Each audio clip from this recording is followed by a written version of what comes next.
ఈ సమయంలో దేవుని వాక్య సందేశం అందించడానికి రెవరెండ్ డాక్టర్ జె ఆగమన్ రాయ్ గారు, జాయింట్ సెక్రటరీ గుమ్మలేరు వారు వచ్చి మనకు దేవుని వాక్య సందేశం అందించవలసిందిగా ప్రేమతో వారిని ఆహ్వానిస్తున్నాం.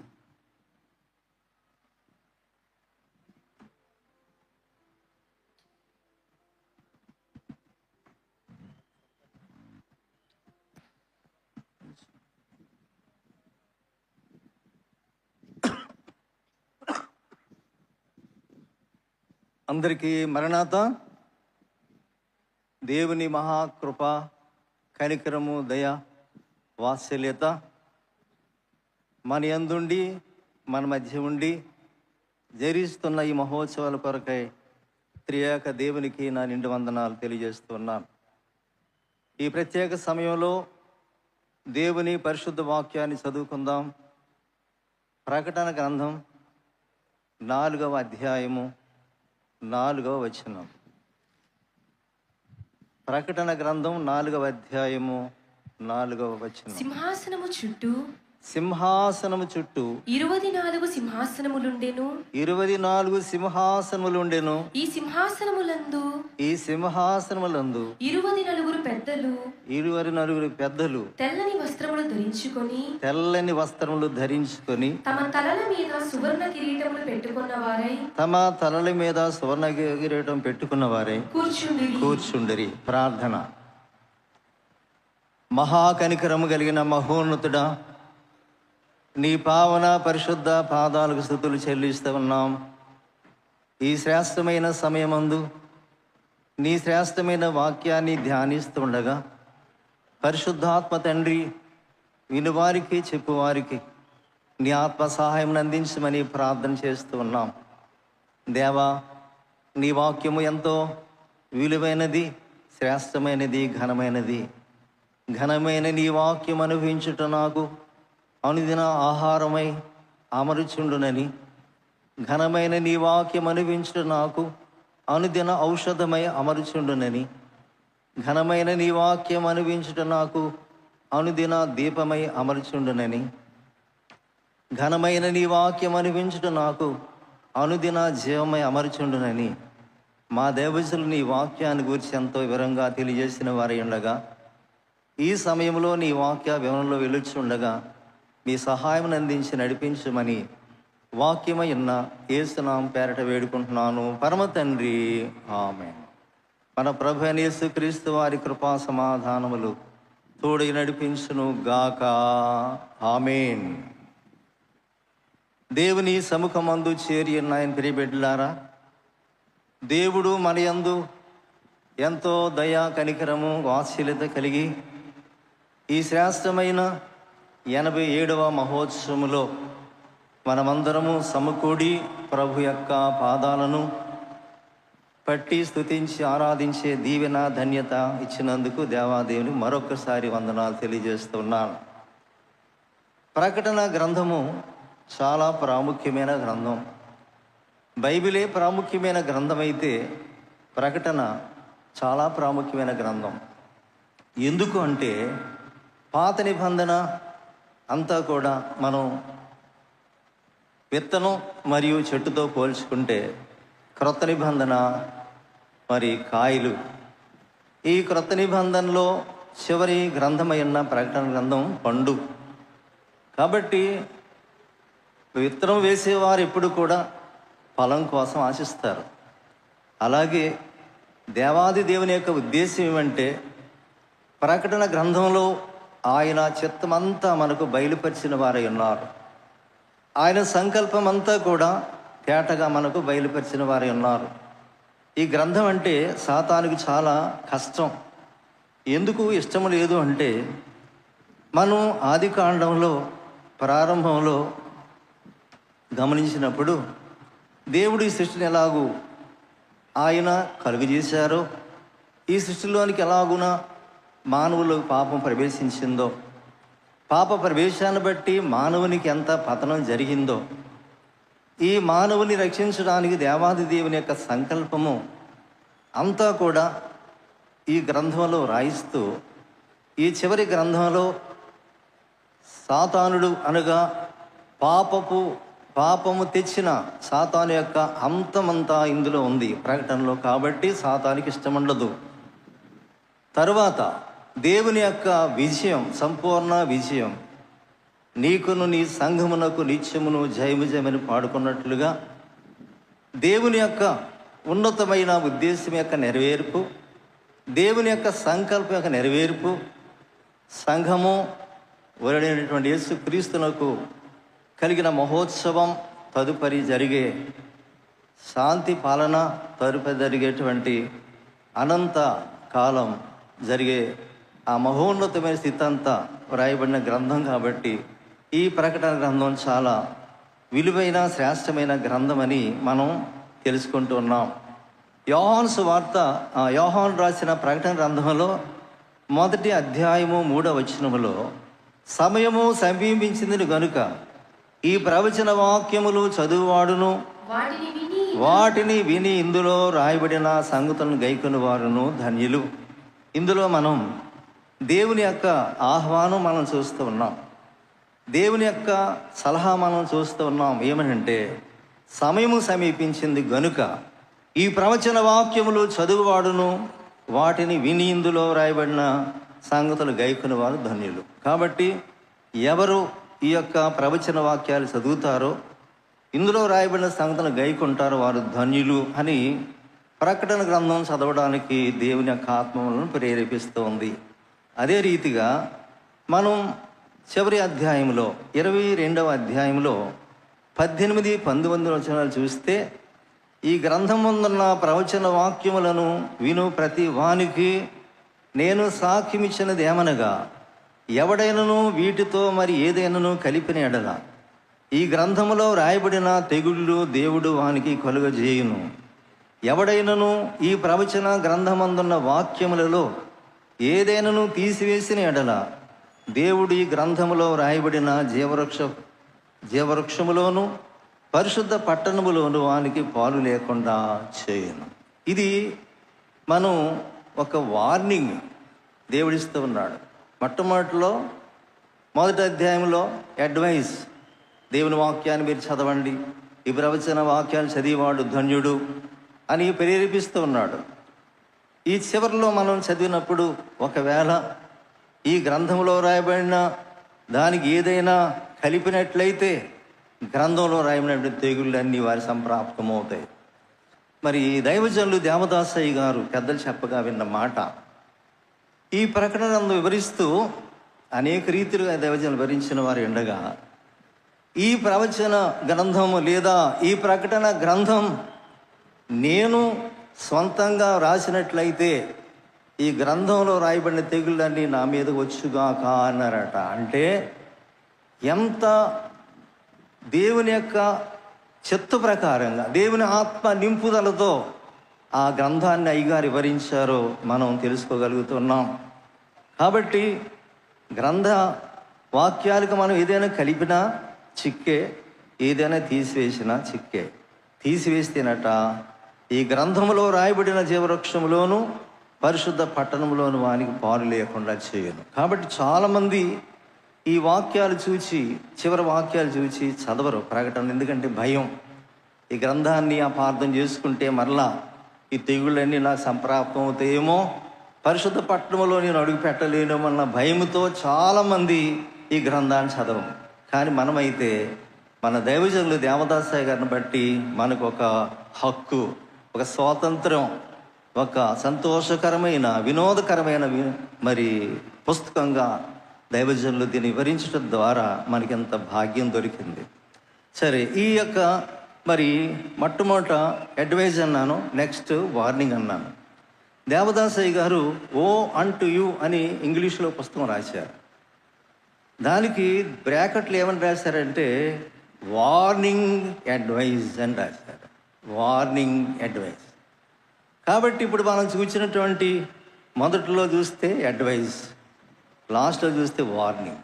కాబట్టి మరి ఈ పుస్తకం లేదా ఈ గ్రంథాన్ని చదివేటప్పుడు దేవుని యొక్క సంపూర్ణమైన సహకారము మనకు దొరికేలాగున, మరి ముఖ్యంగా మన తండ్రి గారి యొక్క ప్రయాసను బట్టి ఈ గ్రంథం మనకు అనుగ్రహించబడిన ఒక బహుమానంగా మనం ఎంచి దైవజనుడు రాసినటువంటి ఆ వ్రాతలు మనం బాగా చదివితే ప్రకటన మనకు బాగా అర్థమవుతుంది.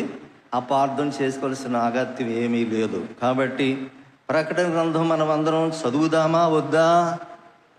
అందరూ చెప్పారా? ప్రకటన గ్రంథం మనం బాగా చదవాలి.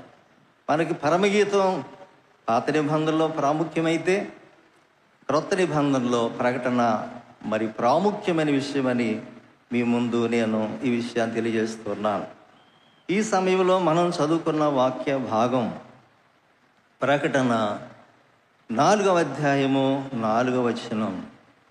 సింహాసనము చుట్టూ 24 సింహాసనములుండెను. 24 సింహాసనములుండెను. ఒక్కసారి ఈ సింహాసనములందు 24 పెద్దలు తెల్లని వస్త్రములు ధరించుకొని తమ తలల మీద పెట్టుకున్న వారై కూర్చుండిరి. ప్రభునందు ప్రియులారా, ఈ ప్రారంభంలో 4వ అధ్యాయం ప్రారంభంలో ఈ సంగతులు జరిగిన తరువాత అని రాయబడి ఉన్నది. ఈ సంగతులు జరిగిన తరువాత అంటే ఈ సంగతులు జరగకముందు ఏమి జరిగింది అంటే ఈ 4వ అధ్యాయానికి ముందు ఏం జరిగింది అనేది ఒకసారి మనం ఆలోచన చేస్తే ప్రకటన గ్రంథం 1వ అధ్యాయంలో ప్రభు యొక్క ప్రత్యక్షత మనం చూడగలం. 2, 3 అధ్యాయాల్లో సార్వత్రిక క్రైస్తవ సంఘం అనగా క్రీస్తు తన స్వరక్తమిచ్చి సంపాదించిన సంఘం సార్వత్రిక క్రైస్తవ సంఘం. ఈ ప్రపంచంలో ఉన్నటువంటి అన్ని సంఘాలు కలిపి మనం సార్వత్రిక సంఘం అంటాం. ఈ సార్వత్రిక సంఘములో ఉన్న విశ్వాసులైన వారి యొక్క విశ్వాస పరిమితిని బట్టి 7 సంఘాలుగా విభజించినట్లుగా మనం ఈ ప్రకటన గ్రంథంలో చూస్తూ ఉన్నాం. ఎఫెసు, స్మర్ణ, పెర్గమ, తుయితైరా, సార్దీస్, ఫిలదెల్ఫియా, లవోదికియా ఈ 7 సంఘాలుగా విభజించి ఈ 7 సంఘాలను గూర్చినటువంటి విషయాలు మనకు తెలియజేస్తూ ఈ 7 సంఘాల్లో ఉన్న విశ్వాసుల్లో నేరాలున్నాయి, శిక్షలు ఉన్నాయి, గద్దింపులు ఉన్నాయి. ఈ 7 సంఘాల వారికి ఉన్నటువంటివి నేరాలు ఉన్నాయి, శిక్షలు ఉన్నాయి, గద్దింపులు ఉన్నాయి, అలాగే శ్రమలు లోట్లు కూడా ఉన్నాయి. అయితే వీటన్నిటినీ కూడా విదిల్చి వీటన్నిటినీ మానివేసి సంపూర్ణంగా సిద్ధపడిన సంఘమే వధువు సంఘం. కాబట్టి ఈ 7 సంఘాలు ఉన్నటువంటి ఉండకూడని లక్షణాలన్నీ కూడా విసర్జించి సంపూర్ణంగా వధువుకి ఏ లక్షణాలు కావాలో ఆ లక్షణాలు పొందిన సంఘమే వధువు సంఘం. ఈ సంఘం ప్రభు చేత మధ్యాకాశానికి ఆకర్షింపబడుతూ ఉంది. ఈ సంఘటన 3, 4 అధ్యాయాలకు ముందు జరిగినట్లుగా మనం చూస్తున్నాం. అదే ప్రభు యొక్క 2వ రాకడ. మనం వాక్యంలో చూసినప్పుడు తెస్సలోనికీయులకు రాసిన 1వ పత్రిక 4వ అధ్యాయము 16, 17 వచనాలు చదువుకుందాం. దయచేసి చదవమ్మా. ఆర్భాటముతోను ప్రధాన దూత శబ్దముతోను దేవుని బూరతోను పరలోకము నుండి ప్రభు దిగివచ్చును. క్రీస్తునందుండి మృతులైన వారు మొదట లేతురు, ఆ మీదట సజీవులమై నిలిచిండు. మనము వారితో కూడా ఏకముగా ప్రభువుని ఎదుర్కొనుటకు ఆకాశ మండముల మీద మేఘముల మీద కొనిపోబడుదుము. కాగా మనము సదాకాలము ప్రభువుతో కూడా ఉందము. ఈ విషయాన్ని దేవదాసయ్య గారు పద్యంలో రాశారు. అది మీ ముందు వినిపిస్తాం. మృతులైన భక్తులు మేఘమెక్కుదురు శ్రీ యేసు మేఘము మీద ఎక్కిరాగా, తర్వాత భూలోక దైవ మానవులును ఎగిరి ఆ మేఘమే ఎక్కగలరు. పాపమెరుంగని బాలబాలికలు ఆ వెలుగు మేఘమెక్కి వెళ్ళగలరు. ఈ 3 గుంపులకే పెళ్లి కూతురను పారమార్థికమైన పేరు గలదు. పరమపురమైన నూతన యెరూషలేము చేరి అంతంబులేనట్టి జీవమందు క్రీస్తు లక్షణములలో సుఖించుచుంద్రు. వధువు సంఘమునకు సిద్ధపడుడు నేడే. మృతులైన భక్తులు మేఘమెక్కుదురు స్త్రీ. యేసు మేఘం మీద ఎక్కిరాగా తర్వాత భూలోక దైవ మానవులను ఎగిరి ఆ మేఘమే ఎక్కగలరు. పాపమిరుంగని బాలబాలికలు ఆ వెలుగు మేఘం ఎక్కి వెళ్ళగలరు. ఈ 3 గుంపులకే పెండ్లి కూతురను పారమార్థికమైన పేరు గలదు. పరమపురమైన నూతన యెరూషలేము చేరి అంతంబు లేనట్టి జీవమందు క్రీస్తు లక్షణములలో సుఖించుచుందురు అని మన దైవజనులు రాసిన వారు ఉన్నారు. కాబట్టి వధువు సంఘం నిమిషములో రెప్పపాటు అంటారు పౌలు గారు కొరింథీ పత్రికలో. నిమిషములో రెప్పపాటు.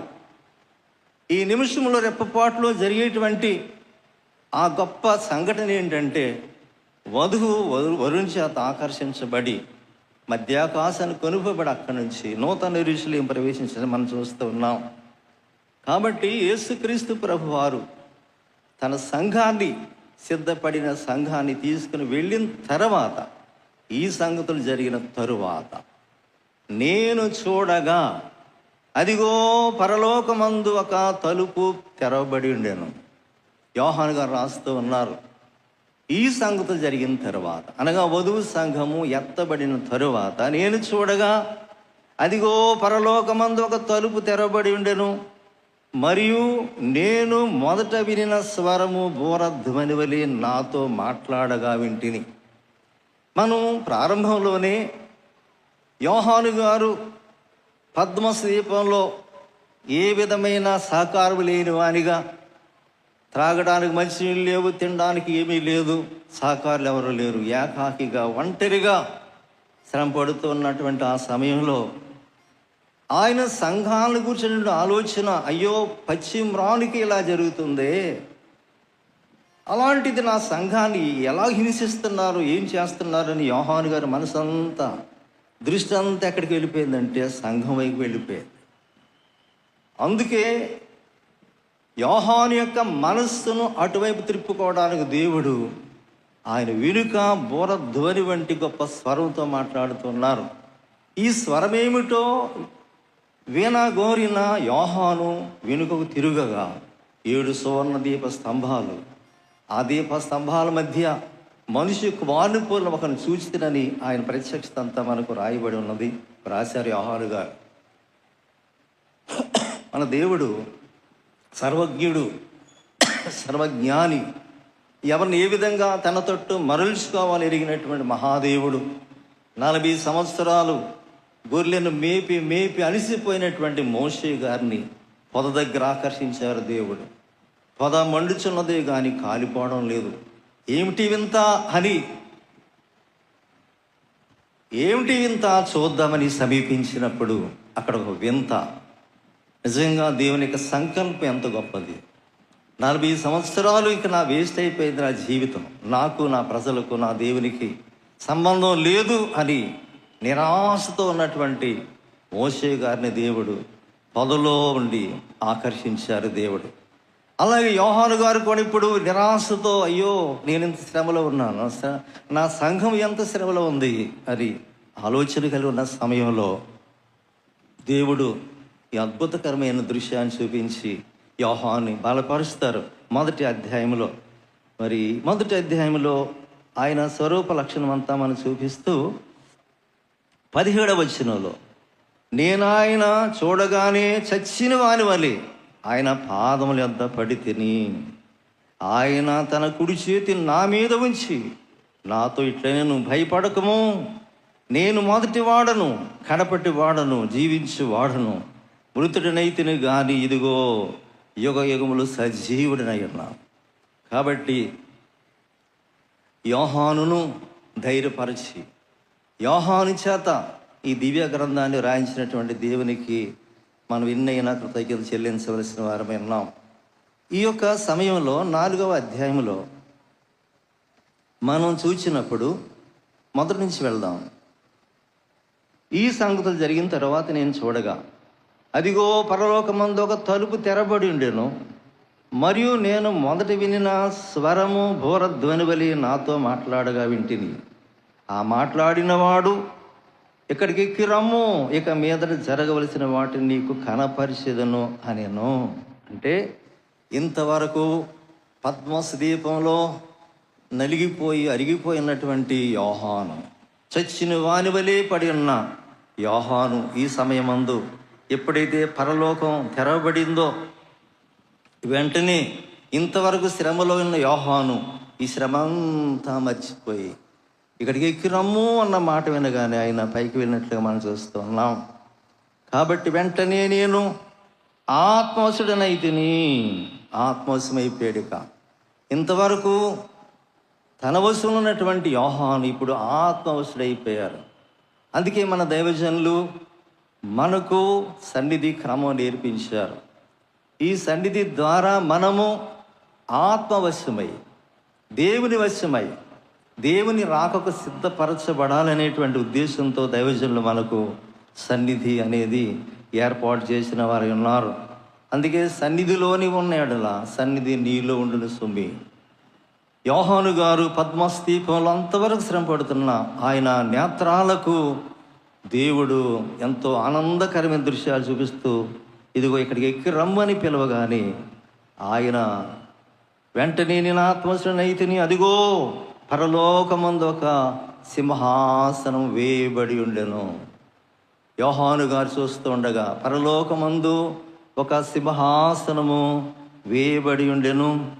ఆసీనుడైన వాడు దృష్టికి సూర్యకాంత పద్మరాగములను పోలినవాడు, మరకతములి ప్రకాశించి ఇంద్రధనుస్సు సింహాసనమును ఆవరించి ఉండెను. యెషయా గ్రంథం 6వ అధ్యాయము మొదటి వచనం ఒకసారి చదువుకుందాం. చదవడం. యెషయా గ్రంథం 6వ అధ్యాయం మొదటి వచనం. రాజైన ఉజ్జియా వృద్ధి నొందిన సంవత్సరమున అత్యున్నతమైన సింహాసనమందు ప్రభు ఆసీనుడై ఉండగా నేను చూచితిని. ప్రభు ఆసీనుడై ఉండగా చూచి అత్యున్నతమైన సింహాసనం దైవజనులు మనకు రాశారు. అన్ని లోకములకు అవతలానున్న ఉన్నత లోకాల సన్నుతులుగొన్న దేవా. అత్యున్నత సింహాసనం, అన్ని లోకాలకు అవతలున్న లోకం. కాబట్టి దేవుని యొక్క స్థితి, దేవుని యొక్క స్థానం, దేవుని యొక్క మహిమంతా దైవజనుల ద్వారా దేవుడు మనకు మరి నేర్పించిన వారై ఉన్నారు. కాబట్టి ఇక్కడ అత్యున్నత సింహాసనం మీద ఆసీనుడి ఉన్న ప్రభువుని చూస్తూ ఉన్నాం. అతి ఉన్నతమైన అత్యున్నతమైన సింహాసనం.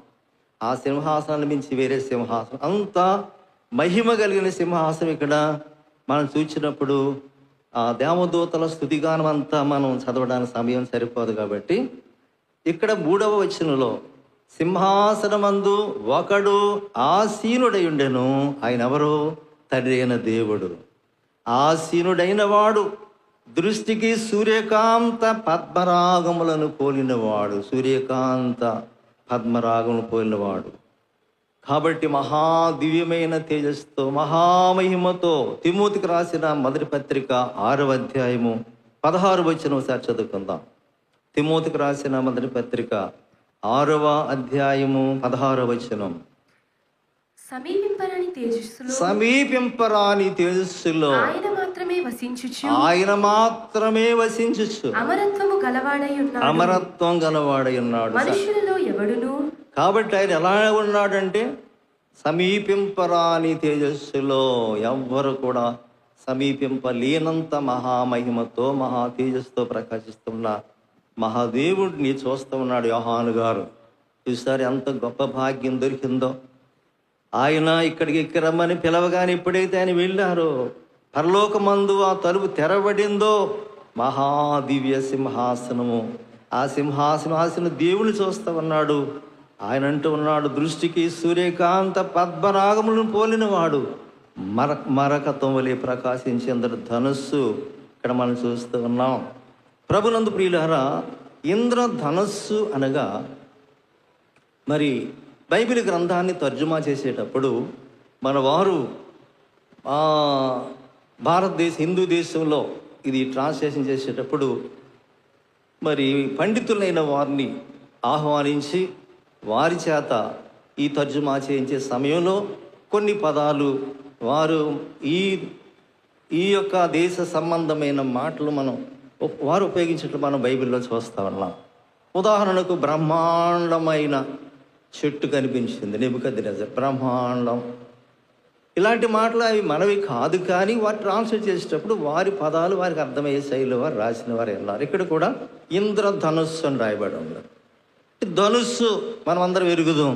నోవహు కాలమందు జన విపత్తు సందర్భంలో దేవుడు చెప్తున్నాడు, నోవహు ఇక మీదట ఇలాంటి జలప్రలయం ఎప్పుడు కూడా రానివ్వను అని గుర్తుగా గుర్తు చెప్తున్నాడు. ధనుస్సు అనే మాట దాన్ని ట్రాన్స్లేట్ చేసేటప్పుడు ఇంద్రధనుస్సు అంటే ఇంద్రుడు ఉంటాడా అని కాదు, ఇక్కడ మనకు అర్థమయ్యే శైలిలో వారు తర్జుమా చేయడం అయ్యింది. కాబట్టి ధనుస్సు, ఇంద్రధనుస్సు సింహాసనమును ఆవరించి ఉండెను. చూసారా, మహాసింహాసనం. ఎలాంటి సింహాసనం? చూడ్డానికి కూడా మనం సరిపోనంతటి మహిమతో ఉన్న సింహాసనం. మరి ఆయన అనగా ఇంద్రధనుస్సు సింహాసనమును ఆవరించి ఉండెను. అంటే ఇంద్రధనుస్సులో 7 రంగులు ఉంటాయి. 7 రంగులు ఎవరి? సూర్యుడివి. సూర్యుడిలో ఉన్న 7 రంగులే మనకు ఆ ధనుస్సులో మనకు కనబడతాయి. మనకి పల్లెటూరులో అయితే దాన్ని ఏమంటారంటే మొండి కొడవలు అంటారు పల్లెటూరులో. కాబట్టి ధనుస్సు తండ్రి అయిన దేవుని సింహాసనమును ఆవరించినట్లుగా మనం చూస్తున్నాం, ఆవరించి ఉన్నట్లుగా చూస్తున్నాం. అనగా ఇంద్రధనుస్సులో 7 రంగులు ఎలా ఉంటాయో యేసు ప్రభులో కూడా 7 ఆత్మలు కలిగిన వాడు. కాబట్టి దేవుని 7 ఆత్మలు కలిగిన వాడు అని ఆయన ప్రత్యక్షతలో మనం చూస్తాం. కాబట్టి 7 ఆత్మలు కలిగిన యేసు ప్రభు సింహాసనము చుట్టూ ఆవరించినట్లుగా మనం చూస్తున్నాం. ఆ సింహాసనం ఎదుట 7 దీపములు ప్రజ్వలించుచుండెను. 7 దీపాలు. కాబట్టి ఈ 7 దీపాలు పరిశుద్ధాత్మకు సూచన. అందుచేత యోహాను గారు చూస్తున్నప్పుడు మహాదివ్య సింహాసనము కనబడుతూ ఉంది. ఆ సింహాసనం మీద అత్యున్నతమైన దేవాది దేవుడు కనబడుతూ ఉన్నాడు. ఆ దేవుని చుట్టూ ఆయన యొక్క కుమారుడైన యేసుక్రీస్తు యొక్క మహిమ ఆవరించినట్లుగా ఇక్కడ దర్శనంలో చూస్తూ ఉన్నారు. ఇప్పుడు ఆ సింహాసనముల చుట్టూ 24 సింహాసనములు ఉండెను. 24 సింహాసనాలు దేవుని యొక్క సింహాసనం చుట్టూ కూడా ఉన్నట్లుగా మనం చూస్తూ ఉన్నాం. ఈ 24 పెద్దలు కూర్చున్నారు సింహాసనాల మీద. ఈ 24 పెద్దలు కూడా తెల్లని వస్త్రాలు ధరించి సువర్ణ కిరీటాలు పెట్టుకున్న వారై వారి సింహాసనాల మీద కూర్చున్నట్లుగా మనం చూస్తూ ఉన్నాం. ఇప్పుడు 24 పెద్దలు ఎవరు అని మనం ఆలోచిస్తే పాత నిబంధనగా వేయబడిన సింహాసనాల మీద వారు కూర్చున్నట్లుగా చూస్తూ ఉన్నాం. ఈ భక్తులు భూలోకమందున్నంత కాలం ఎలా చూచింది అంటే నీచంగా చూసింది, తెలివి తక్కువగారుగా చూసింది, అఘోరంగా ఉండి దేవునితో సమానముగా ఉండుట విడిచిపెట్టకూడని భాగ్యమని ఎంచుకొనలేదు గాని మనుషుల పోలికగా పుట్టి దాసుని స్వరూపమును ధరించుకొని తన్ను తానే రిక్తునిగా చేసుకొనెను. మరియు ఆయన ఆకారమందు మనుష్యుడుగా కనబడి మరణం పొందునంతగా అనగా శిలువ మరణం పొందునంతగా విధేయత చూపిన వాడై తన్ను తాను తగ్గించుకొనెను. తను తాను తగ్గించుకున్నటలో శ్రేష్ఠుడు ప్రథముడు ఎవరంటే యేసుక్రీస్తు. ఆయన తగ్గింపు లోకములో ఎవరు అంతగా తగ్గించుకోలేరు. అందుకనే పేతురు గారు అంటారు, ఆయన మనకు మాదిరి ఉంచిపోయాను. యేసుక్రీస్తు ప్రభువారు ఏది చేసినా మానవులకు మాదిరి. కాబట్టి ఈ మాదిరిని మీరు నడవండి, నా వెంబడి రండి, నేనే మార్గమును, నేనే సత్యమును, నేనే జీవాన్ని, నా వెంబడి వస్తేనే మీకు తండ్రి దగ్గర చోటు ఉన్నదని ప్రభు ఆహ్వానిస్తూ ఉన్నారు. కాబట్టి యేసు ప్రభు వారు ఆయన దేవుని స్వరూపం కలిగిన వాడై ఉండి దేవునితో కూడా ఉండుట విడిచిపెట్టకూడని భాగ్యమును ఎంచుకొనలేదు. కానీ మనిషిని పోలికగా పుట్టి దాసుని స్వరూపము ధరించుకొని తన్ను తానే రిక్తునిగా చేసుకున్నాను. చూసారా, ఈ తగ్గింపు ఎవరికి వస్తుంది? లోకంలో ఇంకెవరికి రాదు. ఆయనే దానికి అర్హుడు, ఆయనే దాని యోగ్యుడు. అంటే నాకు ఒక విషయం గుర్తొస్తుందండి. ఈ ప్రకటన గ్రంథం 4వ అధ్యాయంలో 10వ వచనం చూద్దాం. ఆ 20 పెద్దలు సింహాసనమందు ఆసీనున్న వాని ఎదుట సాగిలపడి, ఇప్పటి వరకు చెప్పుకున్నాం కదా, సింహాసనాల మీద ఆసీనున్న వీరు, కిరీటాలు ధరించిన వీరు, తెల్లని వస్త్రాలు ధరించిన వీరు ఏం చేస్తున్నారు? ఇప్పుడు ఆ సింహాసనము ఎదుట సాగిలపడి యుగయుగములు జీవించుచున్న వారికి నమస్కారము చేయుచు, ప్రభువా మా దేవా, నీవు సమస్తమును సృష్టించితివి, నీ చిత్తమును బట్టి అవి ఉండెను, దాన్ని బట్టి సృష్టింపబడిన కనుక నీవే మహిమ, ఘనత, ప్రభావములు పొందనర్హుడు అని చెప్పుచు తమ కిరీటములను ఆ సింహాసనము ఎదుట వేసిరి. ఎంత విధేయత! వీరు ఎక్కడ నేర్చుకున్నారు? 20 పెద్దలు కూడా ఈ విధేయత ఎక్కడ నేర్చుకున్నారంటే ప్రభు దగ్గరే నేర్చుకున్నారు. అందుకే ప్రభు అన్నారు, నా వద్ద నేర్చుకునుడి, మత్తయి సువార్త 11లో. కాబట్టి ఎవరైనా ఏమైనా కావాలి అంటే నేర్పేవారు ఎవరండి? యేసు ప్రభు. అందుకే నా వద్దకు రండి, నా వద్ద నేర్చుకోనండి, నా విధేయతను మీరు నేర్చుకోనండి, నాకున్న సాత్వికత్వం మీరు నేర్చుకోనండి, నాలో ఉన్న మంచితనం నేర్చుకోనండి, ఆత్మ ఫలాలతో మీరు ఫలించండి అని ప్రభు ప్రతి వారిని కూడా కోరుతున్న విషయాన్ని మనం చూస్తూ ఉన్నాం. కాబట్టి ఎంత గొప్ప స్థితికి వెళ్ళిన 20 పెద్దలు కూడా ఆ మహాదేవుని ఎదుట, మహాప్రభావముల సింహాసనం ఎదుట, అయ్యా ఈ సింహాసనం మీద కూర్చుంటాను మేము తాగమయ్యా, ఈ కిరీటాలు ధరించడానికి మేము తాగము, ఈ తెల్లని వస్త్రాలు కూడా మేము తాగమయ్యా అని వారు తమ కిరీటాలు సింహాసనం ఎదుట వేసి వారు ప్రభుని స్తుతిస్తున్నారు. కనుక నీవే మహిమ, ఘనత, ప్రభావములు పొందనర్హుడు అని చెప్పొచ్చు తమ కిరీటములను ఆ సింహాసనం ఎదుట వేసిరి. ఇది విధేయత. ఈ ప్రకటన గ్రంథం ఎందుకు రాయించారు దేవుడు అని అంటే, ఈ విధమైన స్థితిని వధు సంఘం సంపాదించుకోవాలి. చూడండి, యోహాను గారు ఈ పరలోక దర్శనాలు చూపిస్తూ, ఇదిగో నీకు పెండ్లి కుమార్తెను చూపిస్తారని ఇక్కడికి రమ్మని పిలిచినప్పుడు యోహాను గారు చూశారు ఆ పెండ్లి కుమార్తెను. అంటే మామూలుగా మీతో చెప్తున్నాను, ఈ 20 పెద్దల్లో చూశాడు ఆయన చూశాడు ఆయన. ఈ 20 పెద్దల్లో మరి ఎవరో యోహాను గారే. కాబట్టి యోహాను గారు స్థితిని చూస్తూ ఉన్నారు. ఒకప్పుడు దేవదాసయ్య గారు చాలా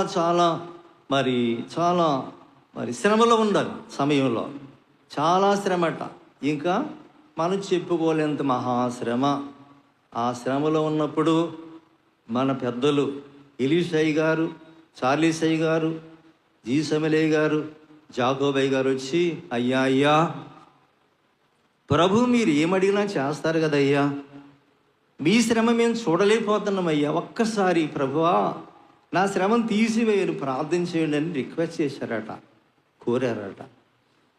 అప్పుడు దేవదాసయ్య గారు సరే అని ప్రార్థించుకొస్తారని మోకరించి ప్రార్థించి వచ్చి అన్నారట. అడిగారట ప్రభువుని, ప్రభువా నా శ్రమ మా పిల్లలు చూడలేకపోతున్నారట, ఈ శ్రమ తీసే ప్రభు అని అడిగారంట. చూడండి ఆయన ఎలాగడిగారు, ప్రభువా నేను సహించలేకపోతున్నాను, ఈ శ్రమ తీసివేయి ప్రభు అని అడగడం లేదు. నా పిల్లలు నా శ్రమ చూడలేకపోతున్నారట, ప్రభువా శ్రమను తీసివేయని ప్రార్థన చేయమన్నారు ప్రభు అని అంటే ప్రభు అన్నారట అన్నారంట, అంటే తీసివేయను అని అన్నమాట. కాబట్టి ప్రభు దైవజనులు వచ్చి అన్నారట, అబ్బాయి ప్రభుని అడిగాను కానీ తీసివేయను అన్నారు. ఒకానొక దినమందు దేవదాసయ్య గారు మహాశ్రమం ఉన్నప్పుడు ప్రభు వచ్చి పరలోకం తీసుకువెళ్ళారంట. పరలోకం తీసుకువెళ్ళి దేవుడు ఆయనకి ఇచ్చిన సింహాసనం చూపించారంట. చూపిస్తే దాసు నీ శ్రమ తీసివేయనా అని అడిగారంట. అని అయ్యగారు అన్నారంట. అంటే ఏంటి? తీసివేస్తే ఈ భాగ్యం లేదు, ఈ మహిమ లేదు.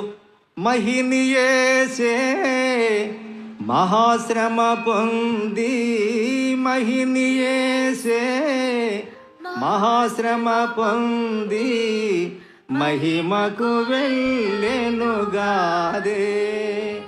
మహిమ కోరని మనుజుడెవ్వడు, మహిమ కోరని మనుజుడెవ్వడు.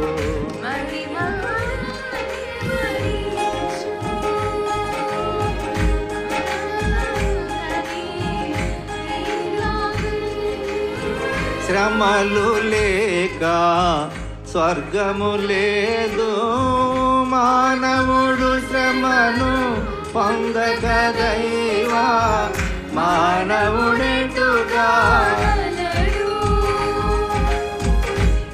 కాబట్టి ప్రభునందు ప్రియులారా, ఆ శ్రమలో ఉన్న భాగ్యమేదో, దీవెనేదో, మహిమేదో దైవజనులు ఎరిగిన వారై ఉన్నారు కాబట్టి ఆ గొప్ప కీర్తన రాయగలిగినారు. కాబట్టి శ్రమల ఉపకారం, శ్రమలే హారం, శ్రమలాత్మక శృంగారం, శ్రమల వల్లనే సకల స్వనీతి సమసిపోవునుగాన శ్రమల యందే సంతోషించమని రాశారు. శ్రమల మార్గమే విమల మార్గము, శ్రమ భక్తునికి ఆశ్రమము అన్నారు. కాబట్టి శ్రమల వల్ల ముత్యము లాంటి బ్రతుకు దొరుకును. అందరూ నాతో చెప్పండి, శ్రమల వల్ల ముత్యము లాంటి బ్రతుకు దొరుకును. కాబట్టి ముత్యము లాంటి బ్రతుకు కోరేవారు ఏం కోరుకోవాలి? శ్రమ కోరుకోవాలి. కాబట్టి ఇక్కడ ఈ 20 పెద్దలు కూడా తమను తాము తగ్గించుకున్నారు. ఎలా తగ్గించుకున్నారు? ప్రభువును బట్టి, ప్రభు మాదిరి.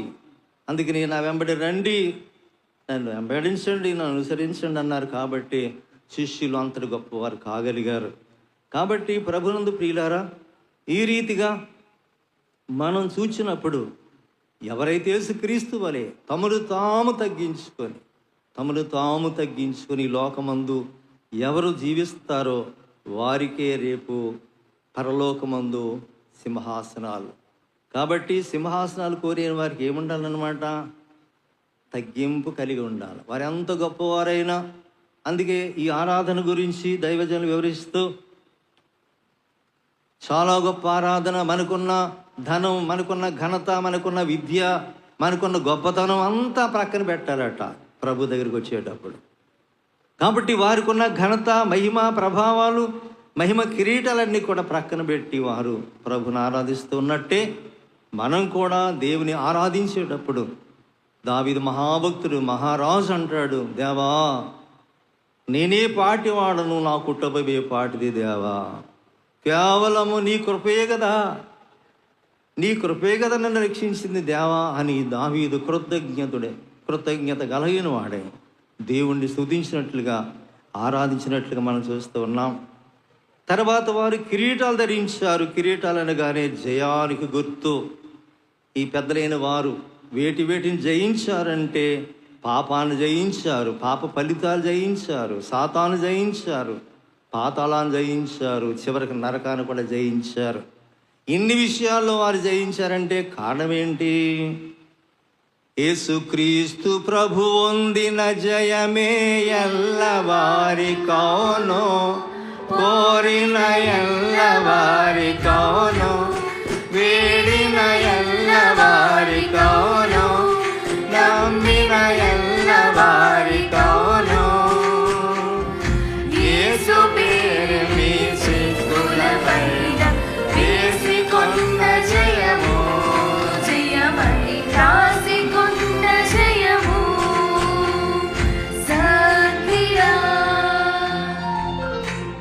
వారు ధవల వస్త్రాలు అంటే తెల్లని వస్త్రాలు, పరిశుద్ధమైన వస్త్రాలు. మార్క్స్ వార్త 9వ అధ్యాయం 2-3 వచనాలు చదవండి ఒకసారి.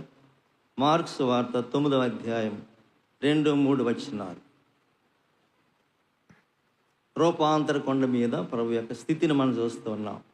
6 దినములైన తరువాత యేసు పేతురును యాకోబును యోహానును మాత్రము వెంట పెట్టుకొని ఎత్తైన ఒక కొండ మీదికి ఏకాంతముగా వారిని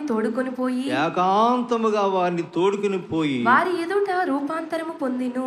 ఏకాంతములో ఆయనకు రూపాంతరం వచ్చింది. అందుకనే దైవజనులు ఏకాంత స్థలము కోరుము, ఏకాంత స్థలము చేరుము, ఏకాంత స్థలము చేరి మోకాళ్ళ మీద ఉండి లోకాశలను మదికి రాకుండా చూచుకొనుము అన్నారు. ఈ ఏకాంత స్థలం అందు ఏం జరిగిందట? చదవమ్మా. అంతలో ఆయన వస్త్రములు ప్రకాశమానమైనవి రూపాంతరం చెందారు. దాని ఫలితం ఏంటంటే ఆయన వస్త్రాలు ప్రకాశమానమైనవి మిగుల తెల్లనివి ఆయను లోకమందు ఏ చాకలియు అంత తెల్లగా చలువ చేయలేడు. కాబట్టి అంత తెల్లని వస్త్రాలతో దగదగా మెరిసిపోతున్నారు ప్రభు. ఇప్పుడు 20 పెద్దలు కూడా ఇలాంటి వస్త్రాలతో దగదగా మెరిసిపోతున్నట్లుగా మనం చూస్తూ ఉన్నాం. కాబట్టి 20 పెద్దలు కూడా ధరించిన వస్త్రాలు 5 రకాల మహిమను కలిగి మెరుస్తూ ఉన్నట్లుగా మనం చూస్తూ ఉన్నాం. ఈ భూలోకంలో మనం వస్త్రాలు ఎందుకు ధరించుకుంటాం అంటే శరీరానికి కాపుదల. మనం వేసుకున్న వస్త్రాలు మన శరీరాన్ని కప్పుతాయి. అయితే పరలోకంలో ఉన్న దేవుడు మనకిచ్చే వస్త్రాలు అయితే ఏం చేస్తాయంటే, భూలోకంలో ఈ భక్తుడు ఎంత శ్రమ అనుభవించాడు, ఇన్ని శోధనలు జయించాడు, ఇంత విశ్వాసాన్ని వృద్ధి చేసుకున్నాడని ఆత్మ యొక్క ఉన్నతమైన ఔన్నత్యమైన స్థితిని కనపరుస్తాయి అన్నమాట. ఈ లోక వస్త్రాలు అయితే శరీరాన్ని కప్పుతాయి, పరలోకమందు ప్రభు వస్త్రాలైతే ఈ విశ్వాసి ఈ భక్తుడు ఇన్ని శ్రమలు అనుభవించారు నా నిమిత్తం, ఇన్ని కష్టాలు ఇన్ని శోధనలు అనుభవించారని వారిలో ఉన్న విశ్వాసం, వారిలో ఉన్న గొప్పతనాన్ని వెల్లడి చేసేదే మనం ఈ వస్త్రాలు, తెల్లని వస్త్రాలు, ప్రభు వస్త్రాలు. కాబట్టి మరి పెండ్లి కుమార్తె సంఘము ఈ లోక సంబంధమైన వాటి విషయంలో దూరంగా ఉంటూ దేవుడిచ్చినటువంటి యొక్క తెల్లని వస్త్రాలు ధరించుకొని ప్రకాశించాలని ప్రభు ఆశిస్తూ ఉన్నారు. కాబట్టి మరి ఈ యొక్క స్థితి ఎందుకు వారు సంపాదించుకోగలిగారు? ఈ పెండ్లి కుమార్తెట పాప శోధనల గుండం, తర్వాత వ్యాధి బాధల గుండం, తరువాత నిందలు అవమానాల గుండం, తరువాత ఇరుకు ఇబ్బందుల గుండం, అవిశ్వాస నిరాశల గుండం, సుడిగుండం అంటారు. మరి గోదావరి గట్టు మీద ఒక అబ్బాయి ధవళేశ్వరం వద్ద బ్యాజిరేజ్ వద్ద ఉన్నాడు. దూరం వచ్చి సుడిగుండంలో ఆగిపోవచ్చును అనుకుని ఉండేను. ఇంతలో పెద్ద విద్యార్థి వచ్చి నీవు మొదట చూసిన నీరు ఆనకట్ట వెళ్ళిపోయిందన్నారు. సుడిగుండం, నీటిలో సుడిగుండం, గాలిలో సుడిగాలి అంటాం కదా, సుడిగాలి. కాబట్టి ఇక్కడ శ్రమల గుండం ఒక సుడిగుండం అన్నమాట. ఇందులో మొట్టమొదట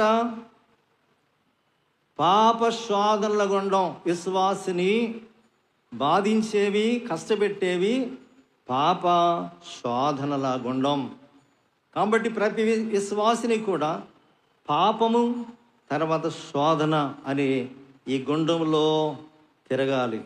రెండవది వ్యాధి బాధల గుండం, మూడవది నిందల అవమానముల గుండం, తర్వాత ఇరుకు ఇబ్బందులు గుండం, తర్వాత అవిశ్వాస నిరాశల గుండం.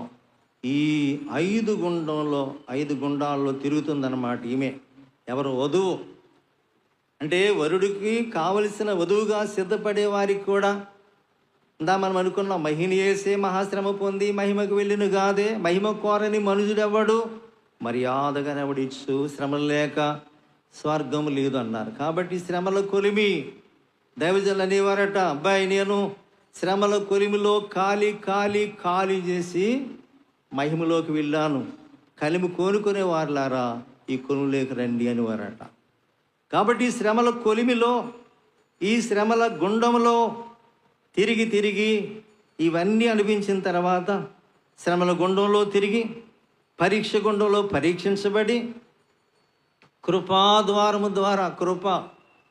అందుకే కొరింథీ పత్రికలో సాధారణముగా మనుషులకు శోధన తప్ప మరి ఏది మీకు సంభవింపలేదు. దేవుడు నమ్మదగినవాడు, మీరు సహింపగలిగినంత వాటికంటే ఎక్కువగా మీరు శోధింపబడినయుడు. అంతేకాదు శోధనతో కూడా తప్పించుకుని మార్గమును కలుగజేయును. కాబట్టి ఇన్ని శ్రమలు అనుభవించి శ్రమలలో మగ్గిపోయి కాలిపోయి కాలకుండనే మేలిమియగునే, కాలకుండనే మేలిమియగునే, కనకము కొలిమియందు కాలిన మస్టు రాలిపోను, కామును విలువగు కాంతి ఆలాగుననే ఈ లోకమున.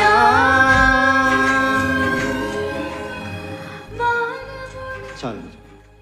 కాబట్టి దైవజనులు పద్యం రాశారు, దైవ భక్తాలికి దారిద్ర్యమబ్బును, కెరటాల కష్టముల్ పొరలివచ్చు, ఎంత ప్రార్థించినా ఎక్కువయవు గాని అలలెంత మాత్రము అనగకుండు, అది అట్టుండ నిరాశా సముద్రంబు స్పష్టంబుగా కానబడుచునుండు, దైవ వాగ్దానాలు తలపునకు వచ్చిన చప్పగా నుండ సాగుచుండు, కష్టకాలమందున కూడా ఇష్టముగానే ప్రభుని సేవింప అలవాటు పడిన ఎడల ఆత్మకెంతయు బలమును జయంబు కీర్తి, అప్పుడపవాది దయము తప్పుకొనును.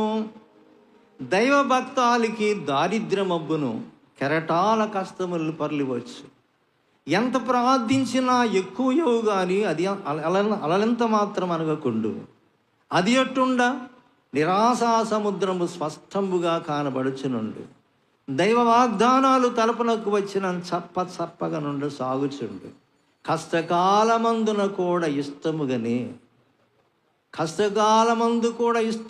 ప్రభుని సేవింప అలవాటు పడిన ఎడల ఆత్మకెంత బలమును జయంబు కీర్తి. అందుకే ఈ 5 గుండాల్లో తిరిగి కృపాగుండము ద్వారా కృప మనం ఎక్కువ ఉపయోగిస్తే దేవుని కృప, ఇలా ఉన్నానండి దేవుని కృప.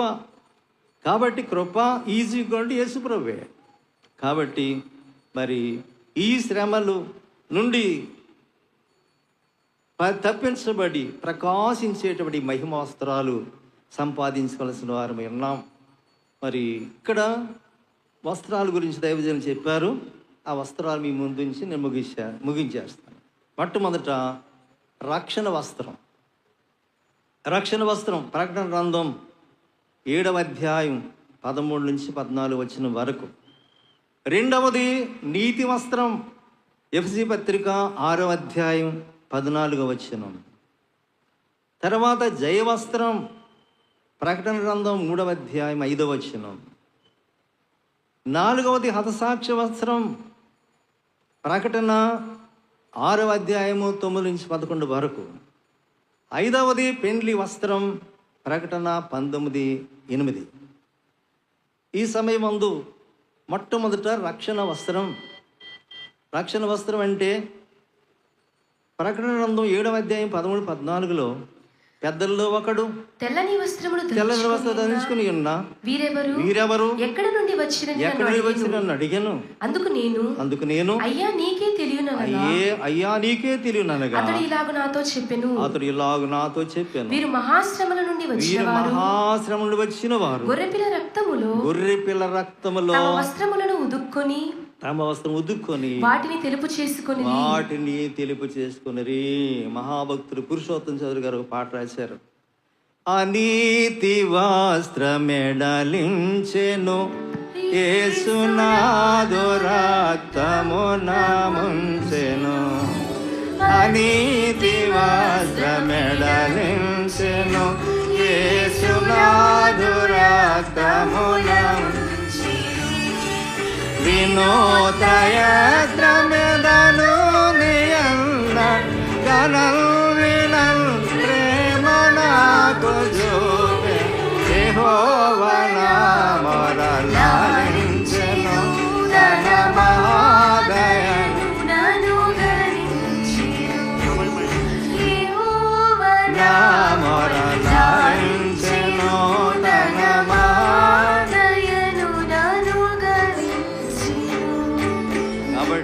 కాబట్టి పెండ్లి కుమార్తె సిద్ధపడాలంటే మనం ఈ రక్షణ వస్త్రం, నీతి వస్త్రం, జయ వస్త్రం, హతసాక్షి వస్త్రం, పెండ్లి వస్త్రం సంపాదిస్తే రేపు పెండ్లి కుమార్తె ఎత్తబడి నూతన నిరీక్షంలో పెండ్లి విందులో పాలు పొందగలం. అట్టి దీవెన ధన్యత ఈ మహోత్సవాల ద్వారా ప్రభు మనకు అనుగ్రహించును గాక.